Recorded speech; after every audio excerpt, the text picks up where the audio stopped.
Hello, everybody, and welcome to a new episode of Crushing Comics. And this is our classic, epic X-Men reread. We are digging into the Chris Claremont material from the very beginning. And today we're going to be tackling the stories from Uncanny X-Men issues 98 and 99, as well as their corresponding classic X-Men backups and revisions from classic X-Men 6 and 7. So we're going to fully spoiler things not only happening in these Claremont classic issues, but probably in the rest of Claremont's run, and even in some cases a little bit up to and including House of X and Powers of X, because we are reevaluating these classic stories in terms of those modern ones. But with all that out of the way, I want to welcome my co-hosts from around the world, Tyler and Fariha, to this wonderful X-oriented conversation. How are you both today?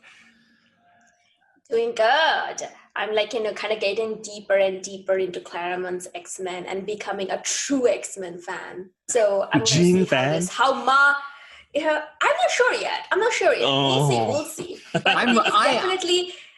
it's definitely a Storm fan. So, I'm making some progress. But the thing is, at the same time, this also means that, now I hate everything. So, I'm becoming the true meaning X-Men of fan. being an X-Men fan. The more and more you learn about continuity, the more and more you hate everything and every story all the time. Exactly. This to me these are the stories where Claremont turns on. The first 4 issues that he wrote are eh, and then this is where Claremont really starts Claremonting in my mind. Claremont. Yep. Yeah. And then you'll find all his Claremontism. Yeah. Well, look, we open in issue number 98 so casually. The X-Men have been together for a year, even though we've only really seen 2 stories with them.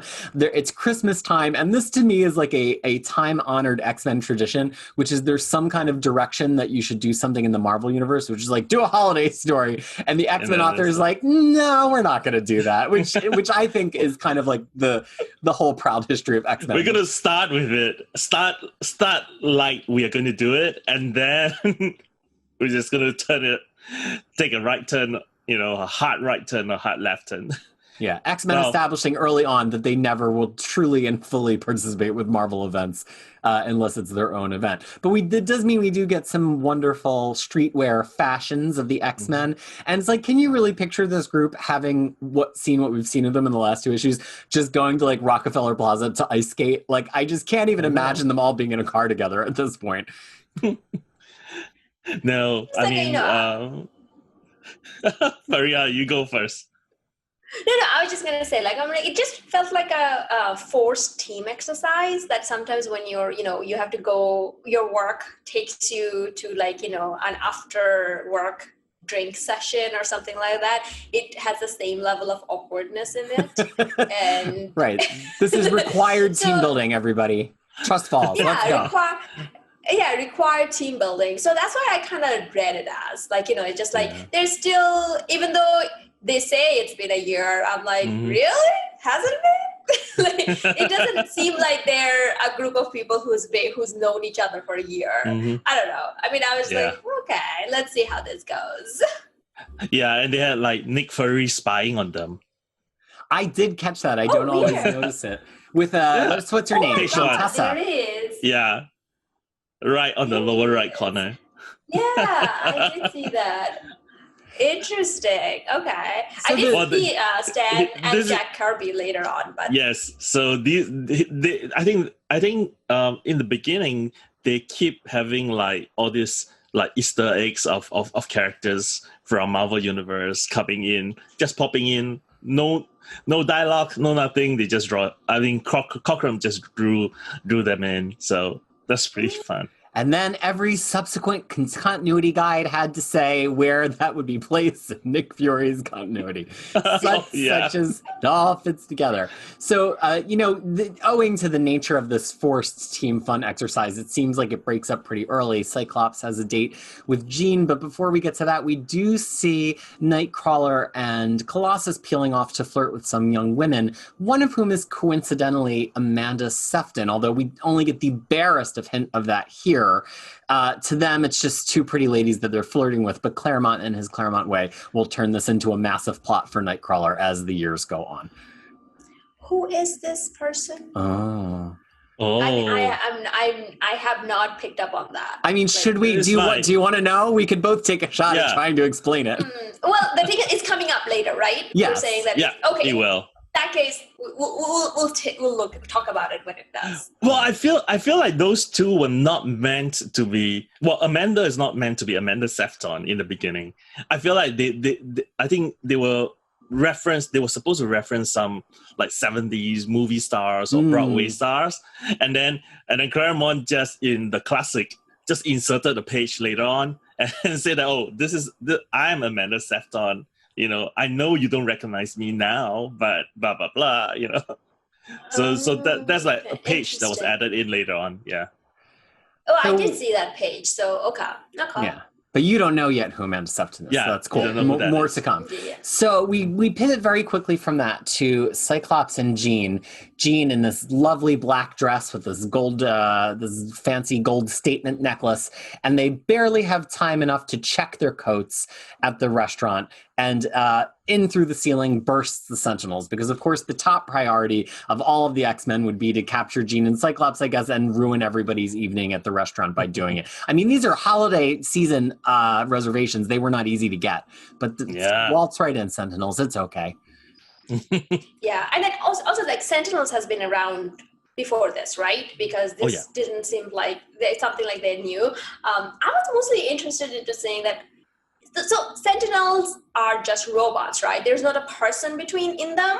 No, there's it's not operated by a person. No. There's some question as to like how sentient their computer controlled minds are, but they're not meant to have a person inside. Yeah, because I think it's the way they talk. It just feels awkward, because I'm like, who is programming this that they will be like, the Sentinels have returned? Why? Well, that to me is more like a pulpy type of thing, you know, like like the Martians attack, that kind of, I mean, that's the feeling that I get from this sentence, like, you know, the way they frame it and they drew it like at the corner there with like bold. Right. No, I mean, I wasn't sure about this because, I think like in modern times, Sentinels is like a thing of the past. Like they don't bring them up as much. It's just something that they talk about as something they have fought before. So I'm not super familiar with their technology. Wait, what are you talking about? They Sentinels are all House over the place. Yeah. But they don't actually fight them anymore, do they? Well, of course they did, right? Rasputin were fighting. Rasputin and Cardinal were fighting them in the future. And in the present, they were kind of trying to take out the Master Mold facility before it could like make tons and tons and tons of them. Yeah. I think the difference that you maybe are noticing is that they used to play really hard this idea that once any Sentinel had faced a certain mutant power, that it had like adapted to that power. And so that mutant wouldn't be able to hurt it or fight it anymore. But just over the years and over the bringing back Sentinels again and again and having to like create novel ways to fight them, that has kind of been tuned down a little bit. And now I feel like with Sentinels, they're just big robots that don't like mutants. But it used to be that they were seen as they were really adaptive, and like once you fought them one time, you weren't going to be able to beat them again. And so that's why there's so much emphasis in these issues about like, oh, but you haven't fought Banshee, but you haven't fought Wolverine, because that was kind of like what the threat of the Sentinels were at that time. Yeah. Right. I mean, that's what I'm saying. Like nowadays, it feels like they're just, when they appear, they're just some robot that just shows up and then they easily take them down. So it's not even much. Right. You need like Nimrod or something to make it feel threatening now. Yeah. Right. But because the thing is, there's always a bigger villain behind them. The Sentinels themselves are not the threat. It's just like, oh, someone sent a robot after us. Yeah. That's what I'm saying. Like, it just doesn't feel like that important anymore. I don't know. But how did you feel about it here? Because this is, I mean, they had been from the Silver Age. They debut in X-Men 14 through 16, but this is Claremont's first use of them, of course. Do you feel like they felt like more of a threat here than they do in the modern use of them? Not actually. Like, I don't know. It just felt like, because it felt like that they were more taken by surprise, so they couldn't deal with them. But it didn't felt like, something that all of them together could not overcome, which, kind of comes to be. But at first I was a little confused by the words they were using, that I wasn't sure if there was actually a person inside or not. So that kind of took me out until I realized that, okay, there isn't any. And then they just speak funny. So. Well, there is someone behind these Sentinels too, right? Is Stephen Lang. Right. Yeah. Right. So. And in their initial fight with the Sentinels, we get some really cool power moments. Jean in one of these wonderful Cockrum kind of psychedelic reversed colors versions of her using her power.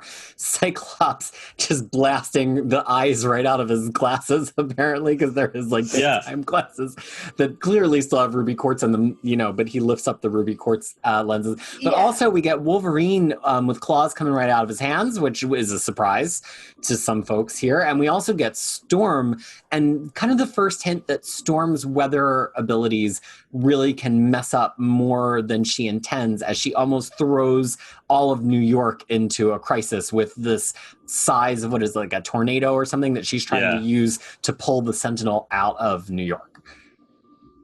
Right. And Scott also started referring to himself in the third person. Like in the issue 96 caption box. It's like, how long can you last, Scott? How long? Yeah, now the mocking has jumped out of the caption boxes and just into Scott mocking himself. Yeah, I know. But also the action just feels a little bit better coordinated here. Like Claremont's starting to get a sense of what the powers can do, and it's not just feeling like the same every time. Even with Cyclops hanging off of the side of the building and then Storm having to catch him, which is like pretty similar to Cyclops falling out of the air in 94 and 95. And yet it just feels like the rhythm is a little bit different, and he's starting to get used to that. And I think that's a theme through the next 5 or 6 issues, is Claremont figuring out that they're a little bit more dimensional, and he doesn't just have to use them the same way in every single fight. And also I think sorry, you go ahead. No, I was just saying that it also kind of points out that they've been together for a year, so they've been training in the danger room for a year. Right. So they're now a little bit more coordinated.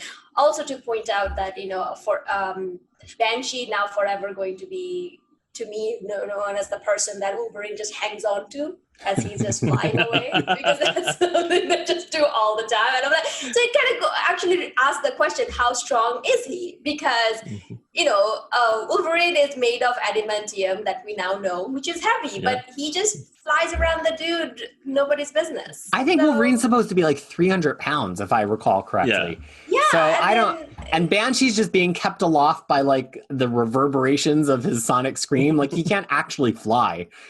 Yeah. Right. So that kind of shows how strong is he. And, but then I guess in modern times, he's just like the red shirt of X-Men, which is sad. But I'm like, he knows he's up to something.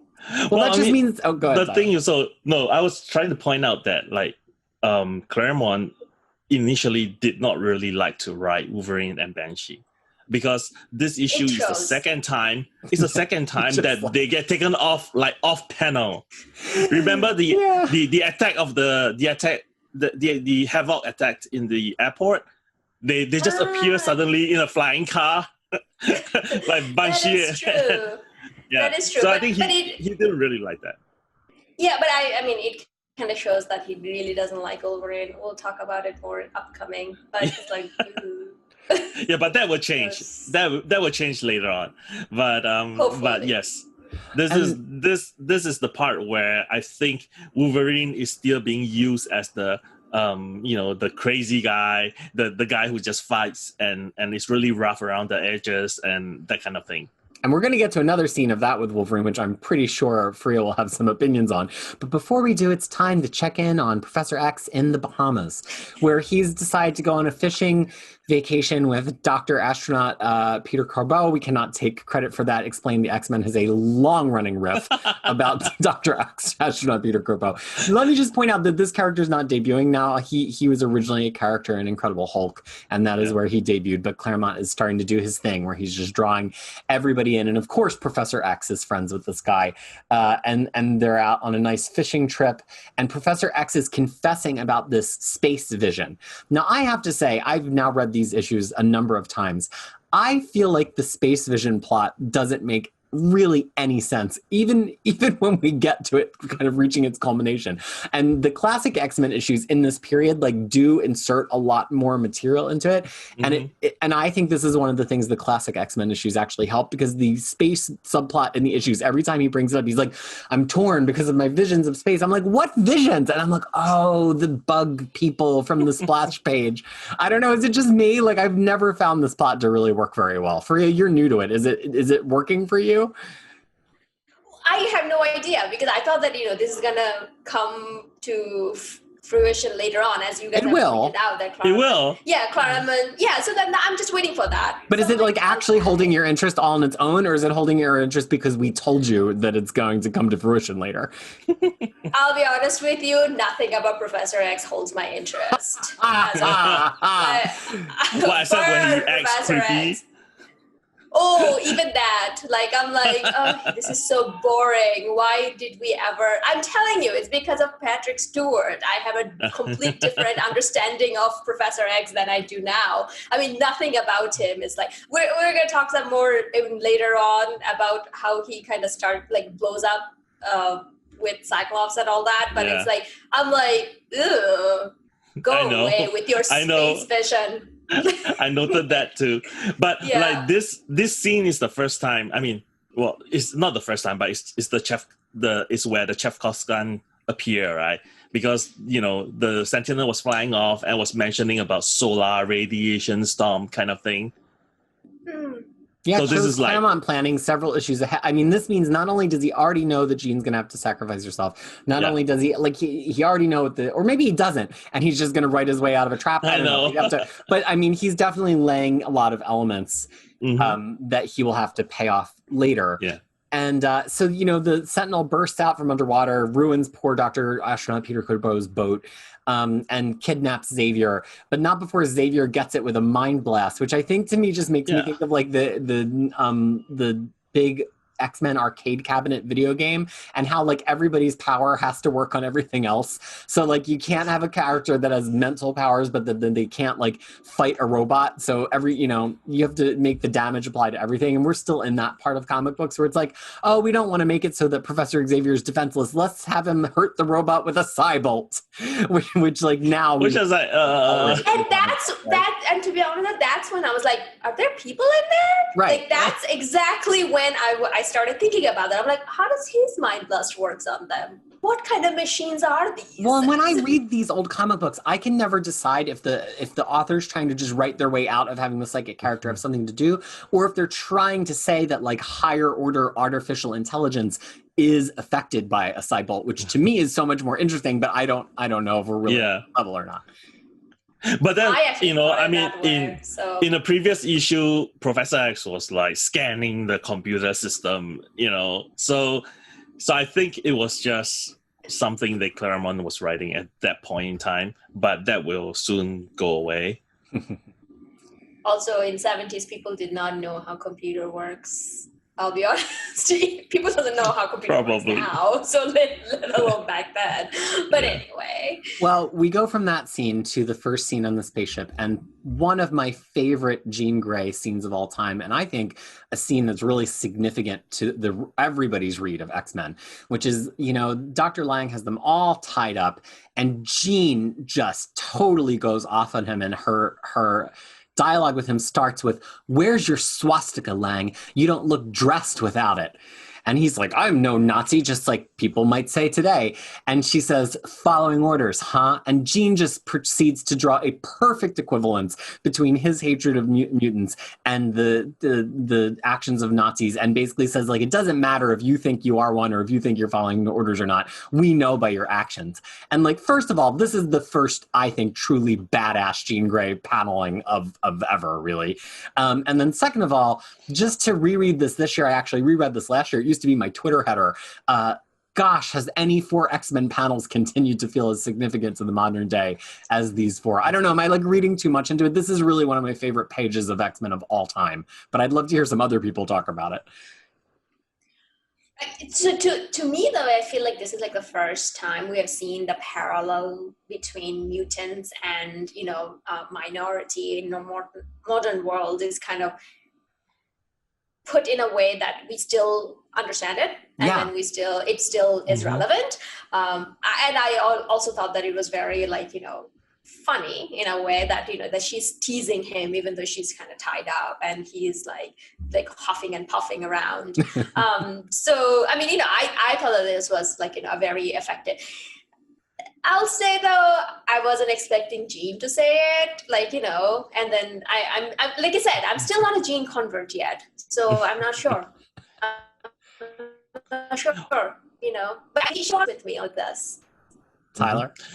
Well, I mean, female characters in the Silver Age are usually not used very well. I mean, they tend to be the character who's like, oh, I need to rush home and cook dinner, which is what Sue Storm said, I think, in issue 1. Like, oh, I just made my hair beautiful for Reed, and I need to rush home to cook dinner for him. And I'm like,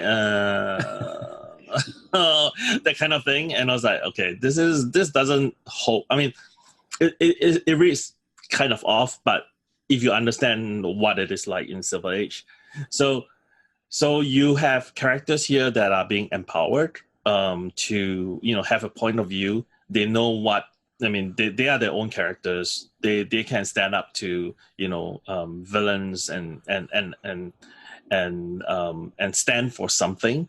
And you will soon see characters like Storm and other female X-Men coming in that represents a more modern age female characters, which I mean Claremont said, I think in one of the interview, which I think I showed it to you in the chat.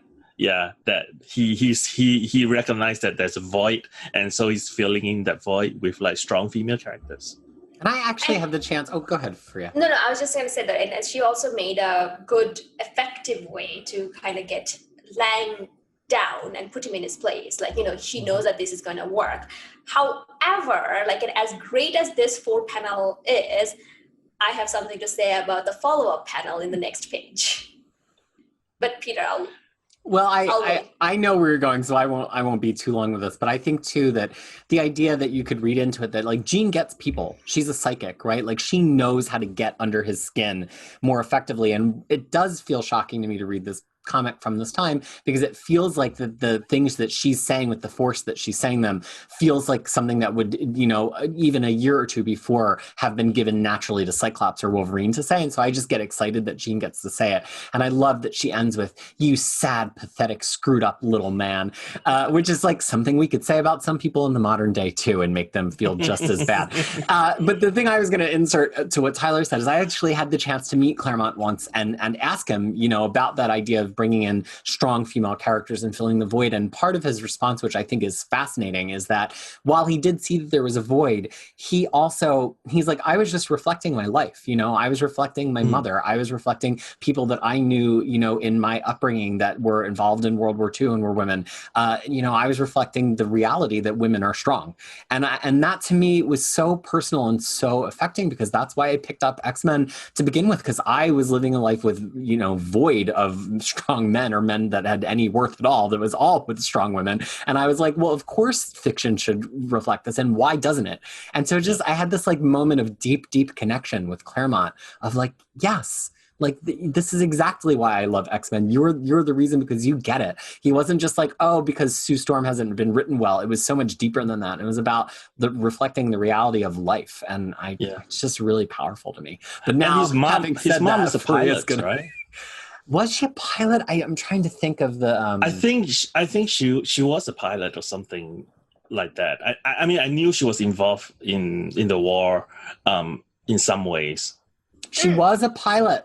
Yes. Or no, his father. His mother was a pilot. His father was an internist, which is a kind of doctor, right? And his mother was a pilot. Yeah. Ooh, look at that. lady pilots. And also, I mean, and again, if you want this kind of stuff about X-Men, please go listen to Explain the X-Men. They're the research arm of the X-Men podcasting community, and they're also like the flagship of it. But Claremont, Claremont's mother was Jewish and he lived on a kibbutz in Israel during his youth, which again informs some of these analogies like the one that Jean is making to Lang right here. But then, of course, we get a page turn of Lang backhanding Jean and then Wolverine coming to the rescue saying, "That tears it, bub, because you're beating on the lady." So, Fariha, please give us your perspective on where the scene goes after Jean's amazing moment. So, I mean, we talked about it before that we're all part of the Facebook group. And in that Facebook group, I did like a whole series of books that I read that features female characters, and then did like a whole written review things on it. One of the things I have noticed, though, and this has I was just going to say, when Fariha says there's a whole series, she's not talking about like 5 or 10. Fariha did what, over 100? 172. Yeah, we're not talking about a couple. We're talking about 172 different series. Okay, continue. Right. 172 of them. So one of the things I have noticed, though, is like, and I don't have any statistical data. I didn't kept like numbers on it, but I have noticed that especially when men writes it, and I think to a certain degree women as well, they do it kind of for male characters by it. Like there's like they up the women's, like, the male female character to be like, oh, badass, and they will do something. But then in the next couple of scenes that gets turned around, and then they're put back in their place. And I don't know, like knowing what happens to Jean later on, I was just like not very comfortable with this, because I'm like, yes, I get it. Like you're giving her this moment. But the thing is, in the second scene, she's slapped, which is fine. I mean, that can happen to both a male and a female characters. But the thing is, a male character would probably be punched, but the female character got a slap on the face. And then it was at that point Wolverine had to show his strength and come out, get loose from his bond, his shackle. It's like, why couldn't he done it earlier? Like, why there was like this whole women in refrigerator moment to get him to come into action, So that kind of bothered me a little bit. And then also the next follow-up page, there was this whole Jean's trying to tear her fancy dress because you can't find in a dress, and I mean, I don't want to talk about that. You guys talk about it. It was like I was just rolling my eyes so much, and I think a lot of the disappointment comes from that. I was told that Claremont actually is like very much female character oriented. I'm like, that scene was unnecessary, and I feel like that came from his hatred towards Wolverine, trying to show Wolverine as a bad or kind of irredeemable character. He had to put Jean in an awkward moment. I agree with that, because the dynamics that he writes between Jean and the other characters and Storm and the other characters are really fascinating. And we'll get to a point in a few issues where Storm actually has a similar moment, but everybody kind of respects her for it. But I agree. I think he's using the make Wolverine odious to actually give us moments that are really weird and now to us very regressive with female characters, which is Wolverine basically undressing Jean with his claws because to be like, it helped you out with that dress there, lady, Yeah. And it's really weird and awkward and lacks consent and just has a whole kind of assault kind of quality to it that today, if this issue is being written in the same way, hopefully would not be there, although per Fariha's reading might still be there. Right. And then then that's to that point, it's like I understand the time and then the context, and maybe he wasn't even thinking about it from that Insidious point of view. He was just trying to make Wolverine to be an unsavory character. Right. The thing is, we have seen how far he has come since then. I mean, he has, as a character, he has. So all of that kind of feels a little bit unnecessary, forcing that, hey, this is a unsavory character, you guys, and make him do this. I'm like, we already get that by the way he talks and everything, so why add this? But anyway, it was just something. Well, the issue kind of rolls quickly to a conclusion from this point. The Storm, Banshee, and Wolverine are loose on the station. It seems like they're going to like break out on their own, only to discover, in fact, they are in space, and breaking through the walls of the station is not a great plan, especially because in space, no one can hear you scream, Banshee. But meanwhile, on Earth, the Peter Corbeau somehow makes his way back to the X-Mansion after being stranded 200 miles from anywhere in the middle of water to inform the X-Men where everything has gone. But luckily, he's an astronaut, so he can help them with that, right? But it's the best possible person to have gotten left in the middle of the ocean and go back to tell the X-Men, because he's probably the one person in America who can take the X-Men quickly to space. Tyler, any comments on the rest of this before we move on to the next issue? My question is like, why would Dr. Peter Corbeau, who is a friend of Professor X, be climbing over the back wall? I know, he's like he's like, if he's a friend, wouldn't he be like pressing the doorbell? Like, I know where Xavier is, answer the door. Yeah. So it's like, why would he be climbing over the the back wall? That doesn't make sense to me. I didn't even notice that. Oh my god. Yeah. So Classic X-Men number 6 reprints the story, and it inserts a number of small retcons to the story, Claremont making future adjustments. He refers to, let me get my notes here. So Banshee and Wolverine, we see them getting defeated by the Sentinels in New York, which in the actual issue kind of passes by really quickly, and plus he just wasn't into writing them at that point, as Tyler has pointed out. It wasn't even shown in the original issue. They got sent back to their home planet off screen. Giving more dimension to the brief introduction of Amanda Sefton, as we've talked about already, and also it gives the hint that Lang is answering to a council of people who is also comprised of members of the Hellfire Club, which we will come back to in some of these Classic X-Men backups because it becomes a really significant retcon plot point. But we're going to move on to issue number 99 right now, which is lots of stuff happening on this space station. So what did we think about this issue, kind of bringing the X-Men all back together to fight Lang and his Sentinels in space? I actually liked the way that it was shown that this is in space, because until that point, I didn't even until they burst out of the space station, you don't even think that this is in space, right? Because we saw Lang on Earth and all of that. So this kind of adds to that element. And then of course, what we talked about, the Deus Ex Machina of like, hey, we have an astronaut who is the friend who saw Professor X being taken over by Sentinel, and he can get us in space. Just because we put on the astronaut helmet and everything, we can just sneak right in, we just moved up the launch and brought a crew of 5 extra people. Don't worry. Exactly. Yeah, don't worry about it, American taxpayer, which I think it's operated by NASA. I don't know, if it is operated, there's a certain level of transparency that should happen. I mean, go on and on about that. But I kind of really liked that one page where it's like side by side. I love that page. That, that like two things were happening. That one was saying that, hey, we need to get them back in because they just flown away. And then Corbeau explaining to Cyclops how this is all working out. Yeah. And what about that panel with all the circuit board and Cyclops' face in it? Yeah.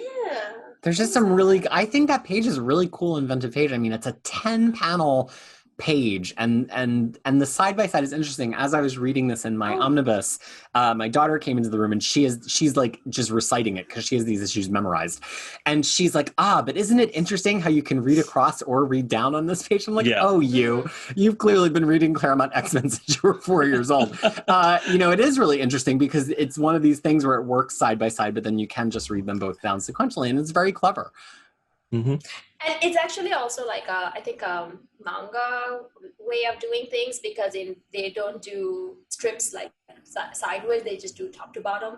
So it kind of reminded me of that as well, just kind of doing it from that point of view. Typically it's 4 panel, but this is 5. it still works the same way. But then coming out of that page, we go into this page, a montage of anti-mutant hysteria being reported on before we cut into the launch of the space shuttle. And again, mutants have been hated, they've been feared, but this is a much different beat that Claremont is inserting, that there's like riots about anti-mutant hysteria.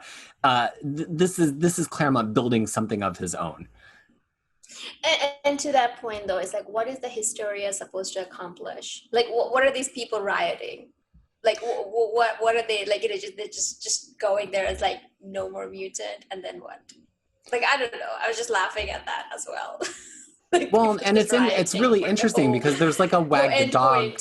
There's a wag the dog quality to it because it even says, you know, the epidemic of anti-mutant hysteria has swept the country following the Christmas Eve reappearance of the notorious mutant hunting Sentinels. It's like the people with the Sentinels know that regular people are like, oh no, the Sentinels are like in our lives hunting the mutants that are around us. And even though you would think the natural reaction would be like, get those Sentinels away, they're endangering us, the reaction actually turns into like, oh, we've got to get rid of the mutants so the Sentinels won't endanger us, which is crazy. It's like, or don't send the Sentinels in to capture the mutants. That's a more logical, but it's like such a wonderful little political jab from Claremont that, you know, even in the 1970s, like an easy way to make somebody with the perception of privilege hate somebody else is to make them feel inconvenienced.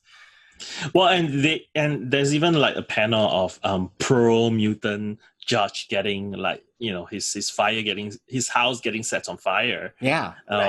So, you know, I mean, so there are all sorts of things that he's laying the groundwork for, which will surface now and then, but, you know, we will get to that like actually quite far down the road. Mm-hmm. And then also, go ahead. So there's just this caption, which I thought was really funny, because it says, as you can see, the team of 4 men and a woman is now boarding the launch vehicle. They are to augment the Star Corps international crew. International, interracial, intersexual. I was like, what? What do you mean by intersexual? That too. I'm like, no one talks like that now. I know. It's like he was so excited about diversity that he just said some weird shit right there. Yeah, but intersexual, I was like, what?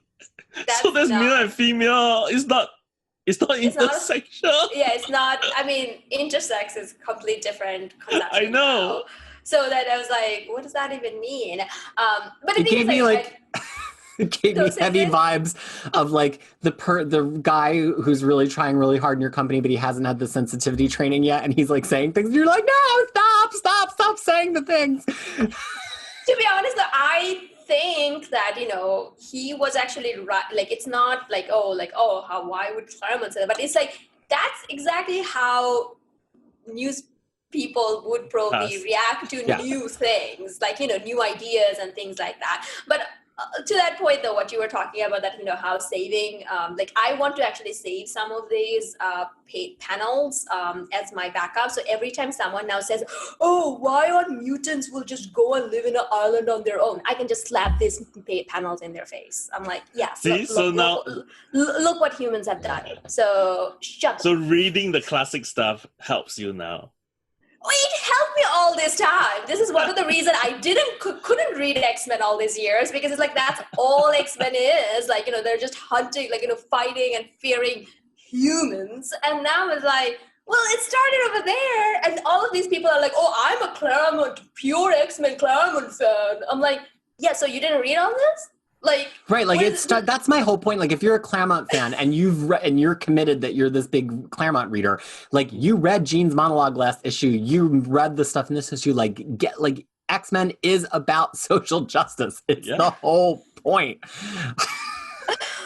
But, you know, Claremont also inserts some other great little subplot moments here. As we get another hint at Storm's claustrophobia as this rocket ship takes off. We also get a little moment of Peter talking about his brother, who is a cosmonaut who died on the launch pad, supposedly. We get a little bit of, and also of this Banshee subplot, setting up what the next story will be, of somebody desperately trying to send a letter to Banshee in the United States, care of the school for gifted youngsters and being cut down in the night because, but the letter, unfortunately, the Postal Service will get it there anyway, despite the machinations of a cameo first appearance of Black Tom here. But if we get past those moments, now we're in space to what I think is some really cool action of the X-Men being threatened by the Sentinels out in space and all that entails that. So Tyler, Fariha, what did you think about this sequence? I feel like finally, the actions were matching up with what was in place. It didn't feel static, but mostly not only just a lot of things were going on, that it's also very, very big scope. The fact that it's happening in space and all that. So I really enjoyed and the coloring and everything. It was a very there's splashes of pink, splashes of yellow, and all of that. So I think from the art point of view and also from the story point of view, it really worked. Mm-hmm. Well, I'm actually nitpicking it apart. I was like, oh, why would Kurt be worrying about Colossus? Because Colossus does not breathe in that armored form. Right, Claremont hadn't figured that out yet. Yeah, he hadn't figured that out 20 yet. or 30 issues, I think we'll know that. And then Storm is flying on solar wings and creating force travel to storms powered by the sun. And then, and I think you have the Sentinel, being blown away and screaming. And I'm like, no. Yeah, but the other thing also is that it's in vacuum. So how does it make that noise? It's who is here? I don't know, but that kind of thing.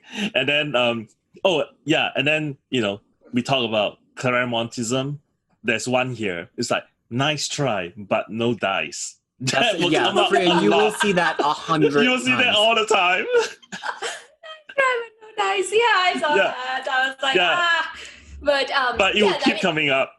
To me, I kind of agree with every nitpicking thing you were talking about, but I didn't want to be the one saying that because it's because you're a new reader. I'm I thought about every one of them, but I'm it's let me be the bad guy. This is when the comic logic kind of, I feel I'll give you one. I'll give you one. Well, and that's, I think, one of the problems, modern readers say that they have problems getting through all the captions or whatever, but I do think that modern readers sometimes can get stuck on these little, the powers don't work like that. Yeah. You can't yell and stage, because modern comics are almost over-rationalized to a fault, where, everything is beaten into such sense that, that if there's one thing that doesn't quite track, it's plot hole, I found a plot hole.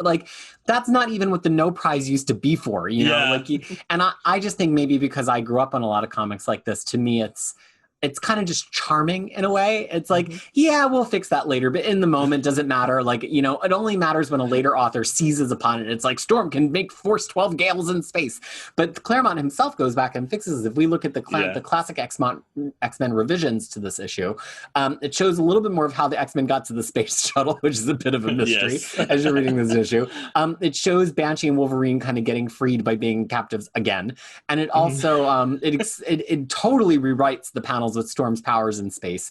And it also connects the Hellfire Club again to the story and sets up that there's internal fighting within the Hellfire Club, Shaw versus this guy, Edward Buckman. Hellfire Club, we're not going to meet for another 30 issues in actual X-Men continuity, but Claremont wants to kind of show what they're doing in the background here. And also because I think he mentioned the Chosen Council without explaining who the Chosen Council is. Yeah. In the next issue. So I think he had to he went back and built up a story behind that Chosen Council.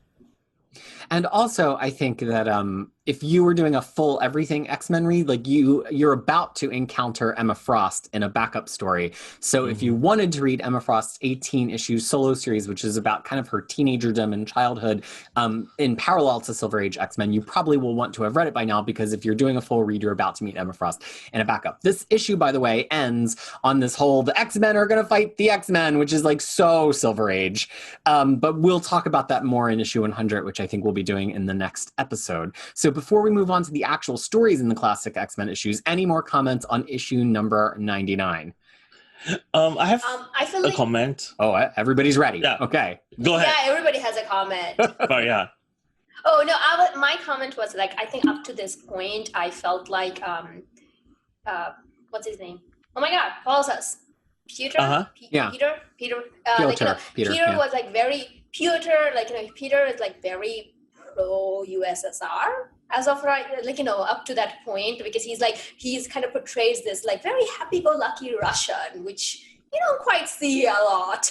But then this is the first time he talks about his brother, being a cosmonaut and then potentially pass away. The thing is, like, he's also a farmer's son, so potentially his brother was probably taken away. Yes. And to put as like a cosmonaut, not necessarily with enough training or enough reasoning and all of that. So it's like a little bit of that kind of comes in, that hey, his life may not. It's not all it was cracked up to not, be. Yeah, it's not as he all cracked up. We know what USSR have been up to in 70s, okay? We do know that. So it's like, so I thought that that's something that kind of jumped out at me in terms of character. Character moments. Yeah. Yeah. So Fariha, do you know who Mikhail is? No, I don't. Do you know that'll be a while. that he has already appeared in X-Force in Docs? He did? He did. Who was he? He was the one who pulled out the cerebral sword from your boo. Oh, really? Yeah. Wow. Okay, it has been so long. Like, X of Swords have taken over my entire life. Like, I have forgotten all about that. I have to go back and read it, because I genuinely thought that the character will come back later, because I'm like, oh yeah. It will, but it will be like way down the road. Way later. Way down the road. Yeah. So now now I have to go. Now you gotta read that. Well, anyway, I just want to have a quick comment about the cover and the corner box of the headshots. Like, I miss those things. I love in corner boxes. Modern comics, you don't really have corner boxes anymore. But you have the top left-hand corner with all the faces. But in Docs now, you get a character page in front of every one of them. You do. Who's involved. Kind of. Yeah, it was kind of the same thing. Like from a newsstand standpoint, the corner box was to remind you, like, hey, you like all these characters, even if they're not on the cover right now, you should still pick up this issue. Where it's like the new now, in the recaps, it's kind of like, you may not remember this full cast because the stories are so decompressed. But let's just remind you. Yeah, I did have one other character note here, which is that again, it's Claremont starting to figure out what Kurt is for. A lot of Kurt in the fights up to this point, he just bamfs behind somebody and like punches them, and it's like, what, really? But here we see him really being an acrobat, jumping around. Colossus criticizes his flamboyance in battle. But also, Nightcrawler is starting to get snappy. He makes a joke about being like this Russian gymnast, and Colossus is like, I missed the joke, my friend. Like, we're just starting to get a little bit of who Kurt is, and I think Claremont, you can just see Claremont having fun with Kurt in this issue and in the next couple of issues. So it's like one of those moments of a character really clicking. But now let's get to Classic X-Men 6 and 7, which had their own backup stories. So Classic X-Men 6 has a pretty much entirely silent backup story of Jean preparing for her date with Cyclops in Uncanny X-Men 98. It's really gorgeous. It has some like hee-haw Easter eggs about Jean becoming the Phoenix. But Fariha, is there anything more to it other than it just being really gorgeous? Did it tell you anything about Jean? It was also very sad. Like, she put she created a Scott dress thingy and then dances with it. I was like, that's when I'm like, yeah, honey, you gotta leave that guy. Like, really? Why do you think it makes it you want her to leave him? Because he's never there, or like he's not available the way she wants him. Because she was, even though she's about to meet him, she still recreates that scene and then have like a dance, because somehow she knows that it's not going to go. Like, it will not work. Like, there will not be a date. Which I want to go reread the story now, because I have I just thought it was this great like Sleeping Beauty, Once Upon a Dream where the owl dances with her, and like I just like thought it was sweet, but that is a completely different and I dare say incredibly accurate read on the scene. Yeah, I mean that's because the thing is, like, everything that we have seen so far, that she was very easily kind of looked at Wolverine, who is just anti-Cyclops, like, complete opposite of Cyclops, like how easily she did. And then they like, Misty kind of left her a note that, oh, have fun and all that. But then she kind of decided to have that dance, knowing that Cyclops was never going to be present. Broke my heart. And I'm like, yeah, girl, leave him. There's like plenty of fish out there. Like, Wolverine. No, not hairy, smelly fish like that, Tyler. Yeah, not that, anyone else, like even Storm, I don't know, like, hey, listen, but so it's just like, I was like, oh, that's so sad. But with this story, it makes like 3 silent issues starring Jean Grey. You have this one, you have the one in New X-Men, and you have the most recent one, which is the giant-sized X-Men, Jean and Emma. Well, right? I think it's an interesting fact because it kind of, again, going with her getting under Lang's skin, like it shows that how much of Jean's life is an internal life, and I think that's actually a theme with her over the years, that she doesn't always get to say everything that is strong about her, which is sort of a cop-out, right? You have this amazing character. Yeah. And I think that's part of why I love her so much. There's just so much more to her that's never been shown. She keeps getting killed. She keeps having these silent, strong moments. But like, I love when Jean says it out loud. And I think that's why I liked a lot of X-Men Red, even though some of it wasn't great, because it's Jean saying the thing instead of just thinking the thing. And so while I love the Jean silent issues, because I think they really give us great contemplative moments with her, I like the Jean loud issues even better. So we also go ahead. I was just gonna say that's why I also liked Dennis Hopeless's Jean Grey, even though this is not the right Jean Grey the whole time. But Jean Grey was kind of very interesting character.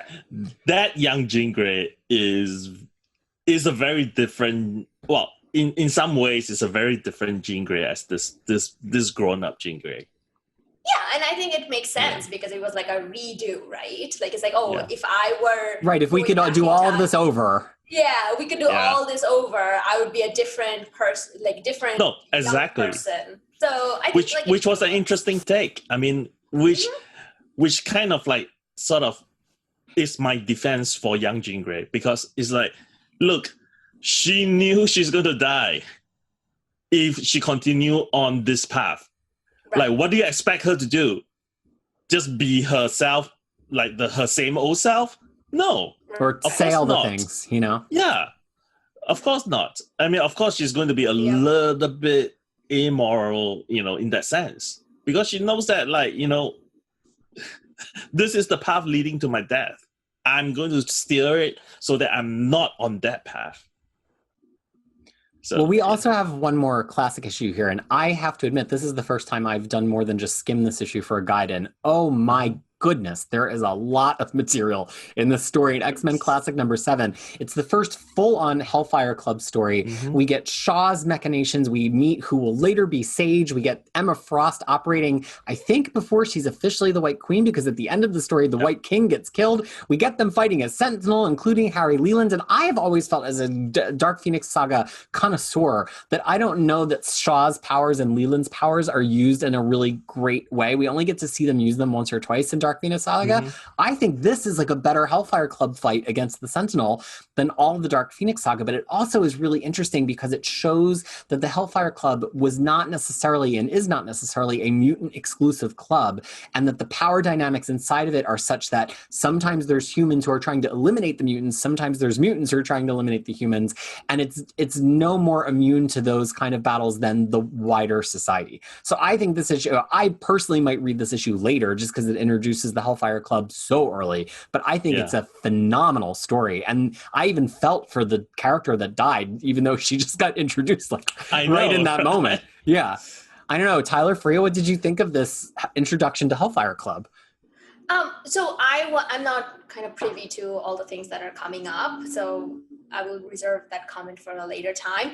I was mostly fascinated by Shaw's character. Because you have some opinions on Shaw based on our current reading. I have some opinions on Shaw and Marauders, but it was kind of reminding me of I think New Mutant, either New Mutant 10 or 11, in one of those, where he goes to a drug dealer's and he says that, you cannot F with mutants because I am the one who's going to do that. Yeah, I will F with mutants. Yeah. It's for me. Yeah, you can, because I am one of them and I can do anything. And I feel like that's kind of like it shows that this is who that character is. Like, he will do everything to get power, and even that means like, with some mutants not suffering or whatever. But the thing is, like, he is all about mutant supremacy, but he has to be on the top. Right. Well, and this is where it started. So this story sort of tells the story of how he become like that. Because remember, in the beginning, he was like, "Oh, I'm happy to be just playing second fiddle to my friend Ed," right?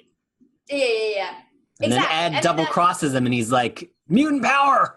Yeah, but I think I wasn't sure whether that he was just saying it because he always says nonsense, and you never know what he's talking about. Like, he always changes the stories, right? So I thought that was also his internal. Like, he was just playing the game. But the thing is, like, I kind of was more fascinated by Shaw, the character, and his origin towards what we see him now. Yeah. What about you? This is the point. I mean, this is sort of, to me, the origin of the Hellfire Club's inner circle as we know it, because I think initially it was ran by humans who has a different set of objectives. And then this is the point where he brought in Leland, he brought in Emma Frost. And then I think Emma Frost's scene also is quite, I wouldn't say it's significant, but it sort of explains certain things which I think the main series did not explain, which was how Rosie actually survived the plane crash. Right. Because I think we have one scene of the plane crash or helicopter crash, I can't remember. And then they were saying that all aboard has died. But I think Rosie will appear later on in the series. So this one is sort of Claremont putting it like, oh, okay, he's being rescued by Emma Frost. And to that point, though, like, there wasn't a lot of Emma as we know it in here. Like, it's more of like her origin story in a way that, she's just silently lurking, and then we know what she will become later on. And I feel like whoever did X-Men First Class only read that comic. No, that one is terrible. Decided to do Emma Frost out of that. This story is really a Sebastian Shaw story. It's not. It's not an Emma Frost story. It's not a Leland story. It's not a Tessa, who will later on become Sage story. Oh, serious? Yes. Because Claremont retcons like his life depends on it.